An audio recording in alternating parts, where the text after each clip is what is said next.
Hello student, आप लोगों का स्वागत है हमारे यूट्यूब चैनल पंडित रजून प्रसाद त्रिपाठी स्मारक इंटर कॉलेज पर। हम सब क्लास 10th के साइंस बायोलॉजी में चैप्टर 8 जीवों में जीव जनन कैसे करते हैं इस चैप्टर का अध्ययन कर रहे थे। हमने भाग 1 में अध्ययन कर लिया था कि अलैंगिक जनन क्या होता है, अलैंगिक जनन की विधियाँ क्या हैं। आज हमारा भाग 2 है। आज हम सब अध्ययन करेंगे कि पौधों में अलैंगिक जनन कैसे होता है। पौधों में अलैंगिक जनन को हम कायिक जनन, वर्धी जनन, कायिक परिवर्धन आदि के नामों से भी जानते हैं। अब एक चीज़ ये हम जान लें कि पौधों में चाहे कायिक जनन कहा जाए, चाहे कायिक परिवर्धन या वर्धी जनन कहा जाए, सभी अलैंगिक जनन ही होते हैं। तो हम देखेंगे पौधों में अलैंगिक जनन कैसे होता है। तो सबसे पहली बात हम जान लें कि पौधों में हमारा टॉपिक है कायिक जनन या कायिक परिवर्धन। इसमें हम जान लें कायिक जनन या कायिक परिवर्धन व वर्धी जनन, ये सभी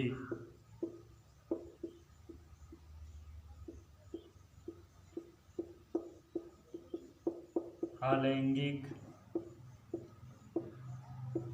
जनन होता है। कहीं कहीं पर हमें लिखा मिलेगा कायिक जनन, कायिक परिवर्धन या वर्धी जनन। तो हम सब ये नहीं जान पाते हैं कि हम तो केवल जनन 2 प्रकार का अध्ययन कर रहे थे कि अलैंगिक जनन होता है, लैंगिक जनन, लेकिन ये कायिक जनन और कायिक परिवर्धन, वर्धी जनन कहाँ से आ गया। तो एक चीज़ हम ध्यान रखें, इनमें कंफ्यूज ना हो।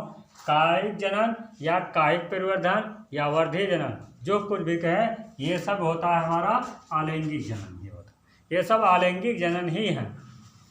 अब हम सब पौधों में, ये सब पौधों में होता है। ये सब जो जनन होंगे ये सब होते हैं पौधों में। कायिक जनन या कायिक परिवर्धन या वर्धी जनन, ये सब अलैंगिक जनन ही हैं और ये सब होते हैं पौधों में। अब हम सब पढ़ रहे हैं पौधों में कायिक जनन या कायिक परिवर्धन। हम लिख सकते हैं पौधों में कायिक जनन या कायिक परिवर्धन। अब पौधों में कायिक जनन या कायिक परिवर्धन 2 प्रकार से होता है। एक होता है प्राकृतिक कायिक परिवर्धन, एक होता है कृत्रिम कायिक परिवर्धन या कृत्रिम कायिक जनन और या प्राकृतिक कायिक जनन, हम कुछ भी कह सकते हैं। तो सबसे पहले हम जानें कि पौधों में जो होता है कायिक जनन वो 2 प्रकार से होता है। एक प्राकृतिक होता है, एक कृत्रिम रूप से होता है। कायिक का मतलब होता है, हम यहाँ पर जान लें, मतलब कि कायिक अंगों द्वारा, पौधों के कायिक अंगों द्वारा जनन जब होता है तो उस जनन को हम सब कायिक जनन कहते हैं। कायिक अंगों द्वारा जब जनन होता है तो उस जनन को हम सब कायिक जनन या कायिक परिवर्धन या वर्धी जनन कहते हैं। अब कायिक अंग में पौधों में जनन क्रिया करने के लिए 3 चीज़ें भाग लेती हैं पौधों की। सबसे पहले या तो जड़ लेगा भाग, या तना लेंगी भाग, या पत्तियां लेंगी। पौधों के जो भाग होते हैं, जड़, तना, पत्तियां, यही 3 पौधों में कायिक जनन करने के लिए भाग लेते हैं। जनन क्रिया में या तो जड़ लेंगी, पौधों के अलैंगिक जनन क्रिया में या तो जड़ भाग लेगा, जनन क्रिया कराएगा, या तना या पत्तियां। पौधों के कायिक अंगों में हम ये चीज़ जरूर याद रखें कि केवल जड़, तना और पत्तियां ही भाग लेती हैं। अब जड़ और तना पत्तियों द्वारा पौधों में जो कायिक जनन होता है 2 प्रकार से होता है। एक होता है प्राकृतिक और एक होता है कृत्रिम कायिक जनन। तो हम देखें प्राकृतिक कायिक जनन। कैसे होता है और कृत्रिम कायिक जनन कैसे होता है। अब हम देखेंगे कि कायिक जनन कितने प्रकार से होता है। तो दो प्रकार से होता है, एक होता है प्राकृतिक कायिक जनन और एक होता है कृत्रिम कायिक जनन। जैसा कि हम जानते हैं या भी हम सब अध्ययन किए हैं कि पौधों में जो अलैंगिक जनन होता है कायिक अंगों द्वारा होता है। और कायिक अंग कौन कौन से जनन क्रिया में भाग लेते हैं, तो पौधे का या जड़ लेंगे या तना या पत्तियां जनन क्रिया में भाग लेती हैं। तो हम सबसे पहले देखेंगे पौधों में जब प्राकृतिक रूप से कायिक जनन होता है। पहला देखेंगे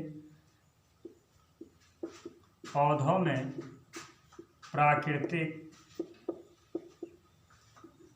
कायिक जनन।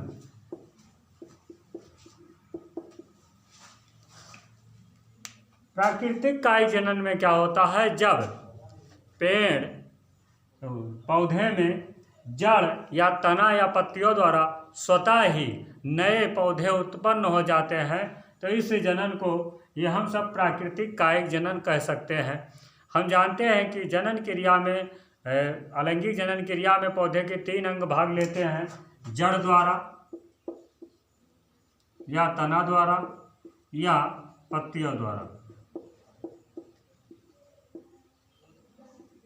तो हम सबसे पहले देखें जड़ों द्वारा कायिक जनन, प्राकृतिक कायिक जनन कैसे होता है। क्या होती है कि कुछ पौधों की जड़ें होती हैं, उनसे क्या होती है अपस्थानिक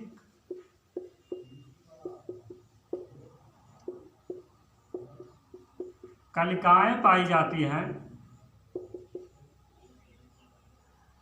इनकी जड़ों पर अपस्थानिक कलिकाएं पाई जाती हैं और ये स्फुटित होकर और नए पौधे को क्या कर देती हैं, उत्पन्न कर देती हैं। स्फुटित अपस्थानिक कलिकाएं पाई जाती हैं और इनसे एक नए पौधे के रूप में पौधा उत्पन्न हो जाता है। जैसे कि होता है शकरकंद, शतावर, शकरकंद, शतावर, इनके जड़ों पर अपस्थानिक जड़ें होती जो है, इस पर कलिकाएं पाई जाती हैं और इससे ये नए संतान को या नए पौधे को उत्पन्न कर देती है। जब जड़ों द्वारा होता है, इनकी जड़ों पर अपस्थानिक कलिकाएं पाई जाती हैं जिससे ये क्या कर देती है, नए पौधे को उत्पन्न कर देती हैं। अब है तनों द्वारा। तो तनों द्वारा जब होता है, जब पौधों की तनों पर भी अपस्थानिक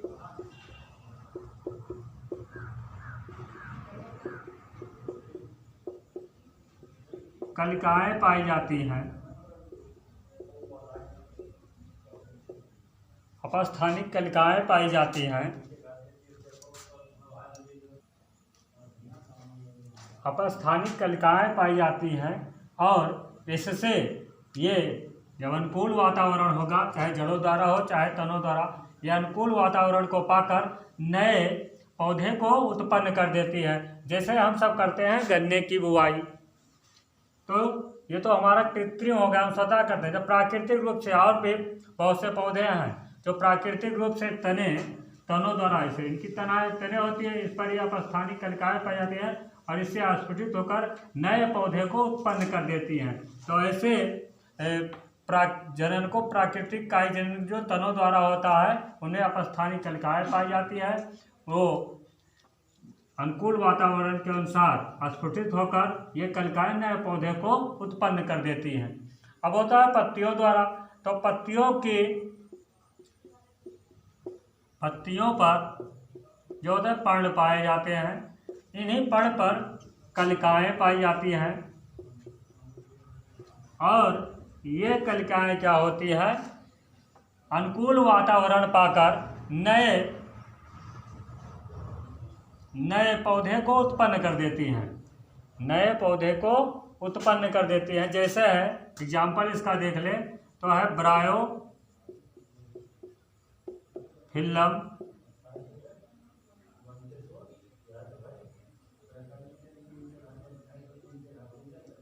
ब्रायो फिल्लम, ये सब जिनको हम सब अजूबा के नाम से भी जानते हैं, इनकी पत्तियों पर कलिकाएं पाई जाती है और अनुकूल वातावरण के अनुसार ये नए पौधे को पत्तियां उत्पन्न कर देती हैं।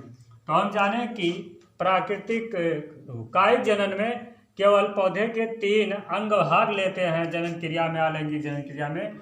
या तो पौधों की जड़ लेगी, या तना लेंगे, या पत्तियां लेंगे। इसी द्वारा पौधों में प्राकृतिक कायिक जनन होता है। अब कृत्रिम कायिक जनन क्या होता है? तब जब हम स्वतः अपने माध्यम से किसी पौधों को उत्पन्न करें। जैसे कृत्रिम कायिक जनन में क्या होता है, या तो हम कृत्रिम कायिक जनन करेंगे कलम द्वारा या दाब द्वारा।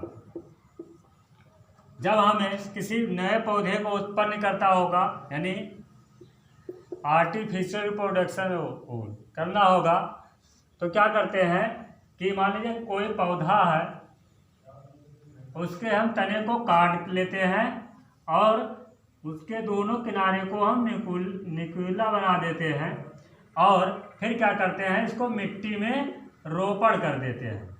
मिट्टी में इसको रोपण कर देते हैं और यह तना नए पौधे के रूप में उत्पन्न हो जाता है। जैसा कि हम सब देखते हैं गुलाब, गन्ना, तो ये सब हम सब स्वतः कृत्रिम कार्यक्रम में हम सब स्वयं जो स्वतः हम सब कायिक जनन करते हैं, कायिक जनन करवाते हैं पौधों में, ये इसी तरह होता है। तो एक होता है कलम द्वारा, एक विधि इसकी है, और एक विधि है दाब द्वारा। दाब द्वारा कैसी विधि होती है? जब हम किसी पौधे के तने को मिट्टी में रोपित करते हैं। मान लीजिए कोई तना है,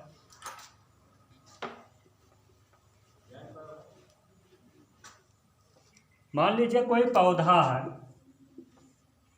ये कोई पौधा है और इसकी ये टहनियाँ हैं। इन टहनियों को हम सब जब मिट्टी से रोपित कर दें, दबा दें और इससे नया पौधा उत्पन्न हो जाए, तो ऐसे इस विधि को, कृत्रिम कायिक जनन की इस विधि को हम सब दाब द्वारा पौधारोपण कहने को कह सकते हैं। यह होता है चमेली में, नींबू आदि पौधों में इस विधि द्वारा नए पौधे को उत्पन्न किया जाता है। तो ये था हमारा पौधों में कायिक जनन या अलैंगिक जनन। एक बार हम जान लें कि पौधों में कायिक जनन या अलैंगिक जनन में पौधे के केवल 3 अंग भाग लेते हैं कि तो जड़, तना और पत्तियां। जड़ और तना और पत्तियां। अब कायिक जनन जो हमारा 2 प्रकार से होता है, प्राकृतिक कायिक जनन और कृत्रिम कायिक जनन। प्राकृतिक कायिक जनन में हम देखा जड़ों द्वारा कैसे पौधे उत्पन्न हो रहे हैं, तनों द्वारा और पत्तियों द्वारा। इसका अधिकतर उदाहरण ही पूछा जाता है कि जड़ों द्वारा किन में होता है, तनों द्वारा किस में होता है, पत्तियों द्वारा किस में होता है। कृत्रिम या कायिक जनन में भी 2 विधियाँ पाई जाती है, कलम द्वारा, एक दाब द्वारा। कलम द्वारा भी, इसका भी उदाहरण अधिकतर इन सबका उदाहरण ही पूछा जाता है एग्जाम में, एग्जाम्पल ही अधिकतर पूछे जाते हैं। अब हम देखेंगे कि पौधों में लैंगिक जनन कैसे होता है।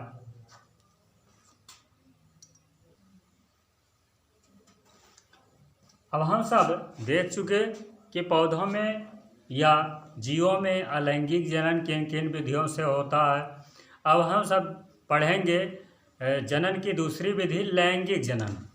हम सब दूसरी पढ़ेंगे जो जनन है हमारा, लैंगिक जनन।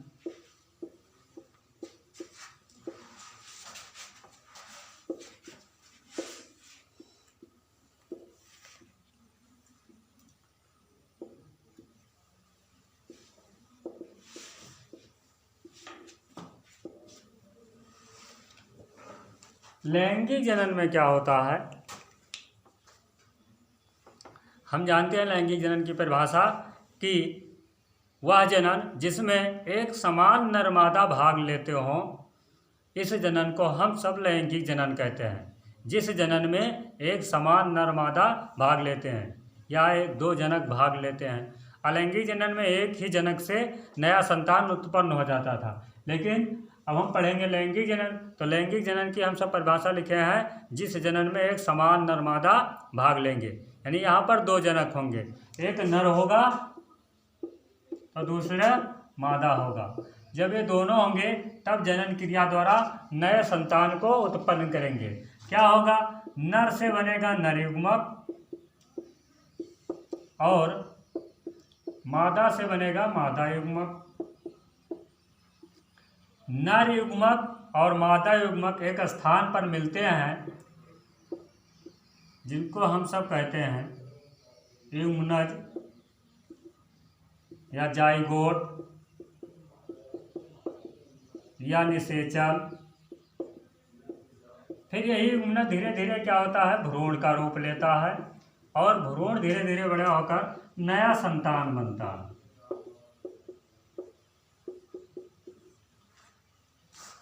लैंगिक जनन में जो जनक होंगे, एक नर होगा एक मादा, इनसे नर से नर बनेगा नर युग्मक, मादा से बनेगा मादा युग्मक और एक स्थान पर मिलेंगे, युग्मनज क्रिया होगी। युग्मनज धीरे धीरे बड़ा होकर भ्रूण का रूप लेता है, भ्रूण से नया संतान उत्पन्न होता है।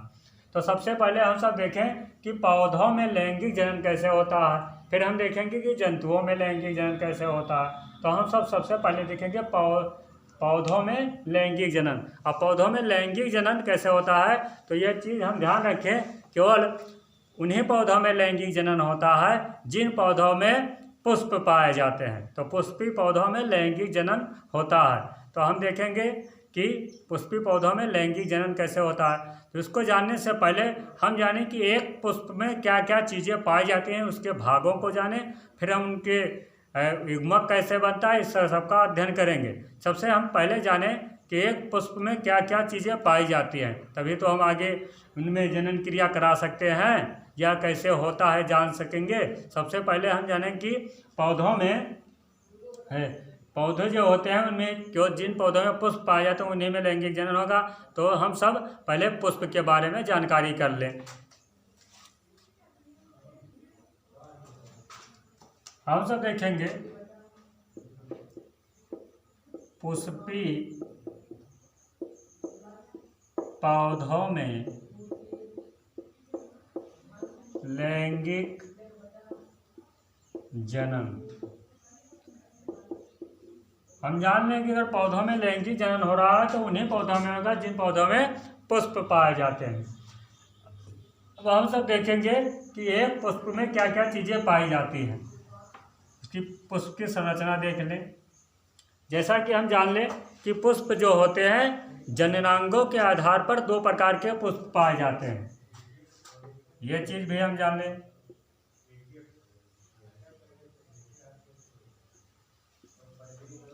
जननांगों के आधार पर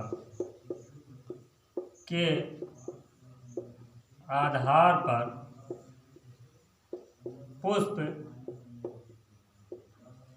दो प्रकार के पाए जाते हैं। जैसे एक लिंगी पुष्प,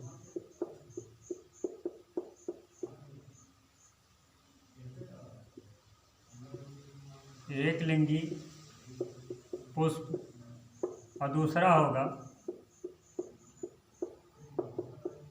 द्विलिंगी पुष्प या उभयलिंगी पुष्प।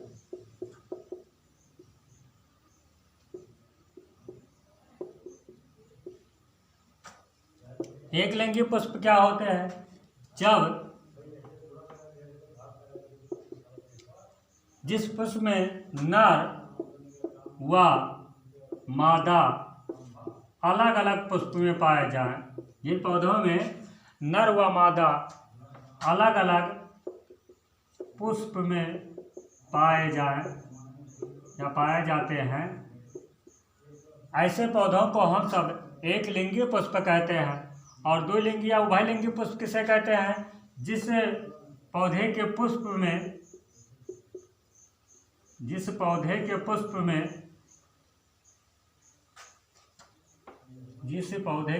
में एक ही पुष्प में, इस तरह लिख लें, एक ही पौधे के पुष्प में, एक ही पुष्प में नर व मादा भाग एक साथ हों, एक साथ पाए जाएं हों, तो उस पौधे को हम सब द्विलिंगी पुष्प या उभयलिंगी पुष्प कह सकते हैं। मतलब एक लिंगी पुष्प क्या होंगे? वह पुष्प जिनमें एक पुष्प में नर वाला पुष्प अलग और मादा वाला अलग होगा, लेकिन द्विलिंगी में एक ही पुष्प में नर और मादा दोनों पाए जाएं। तो जननांगों के आधार पर पुष्प दो प्रकार के होते हैं। अब एक हम सब देखेंगे उभयलिंगी पुष्प की संरचना और देख लें कि पुष्प में क्या क्या चीज़ें होती हैं।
एक पुष्प में ये नीचे जो होता है हरे रंग का होता है, जिसको हम सब कहते हैं वाहदल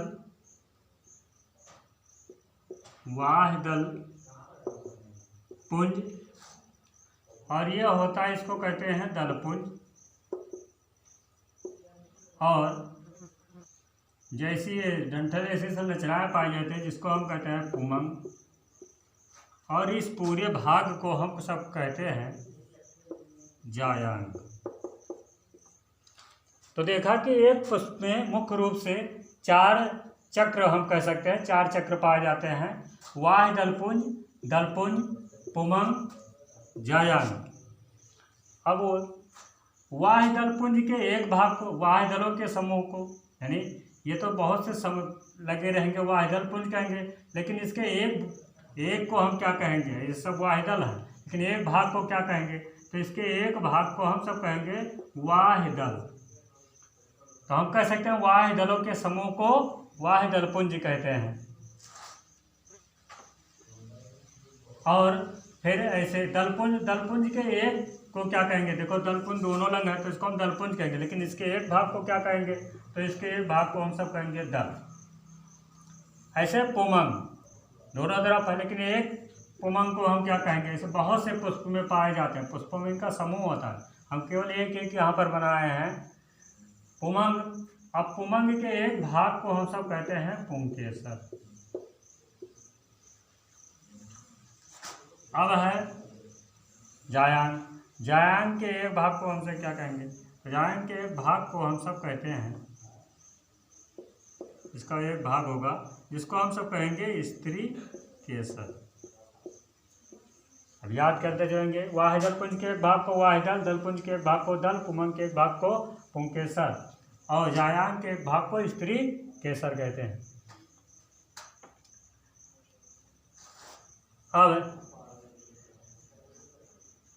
एक पुष्प में हमने देखा कि 4 चक्र पाए जाते हैं, 4 चक्र पाए जाते हैं, जिनमें 2 ऐसे चक्र होते हैं जो केवल जनन क्रिया में सहायक होंगे, और 2 ऐसे चक्र होते हैं जो आवश्यक चक्र होते हैं। तो सहायक चक्र कौन कौन से होते हैं हम जान लें। सहायक चक्र और आवश्यक चक्र। तो सहायक चक्र आपका होता है वाह्य दलपुंज और दलपुंज।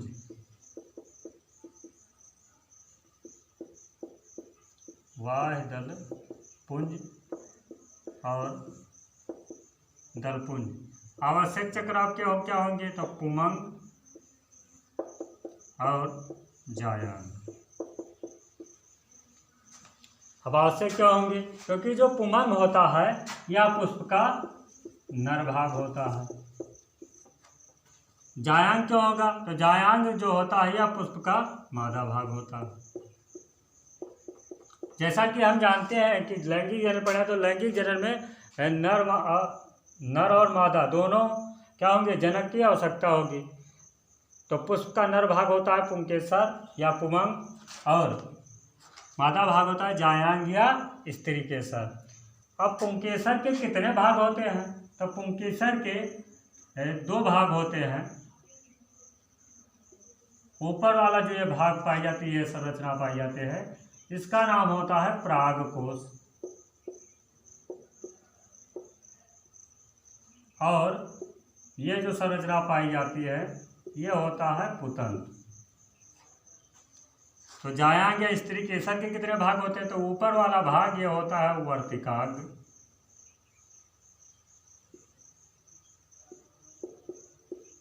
वर्तिकाग्र। ये बीच वाला जो भाग पाया जाता है इसको कहते हैं वर्तिका,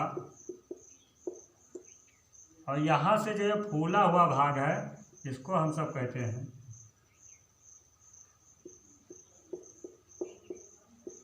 अंडाशय। तो पुमंग के कितने भाग या पुंकेसर के कितने भाग हैं? 2 भाग है, परागकोश और पुतंत्र। और जायांग स्त्री केसर के कितने भाग है? 3 भाग, वर्तिकाग्र, वर्तिका और अंडाशय। और बीच में पाया जाता है आपका बीजांड।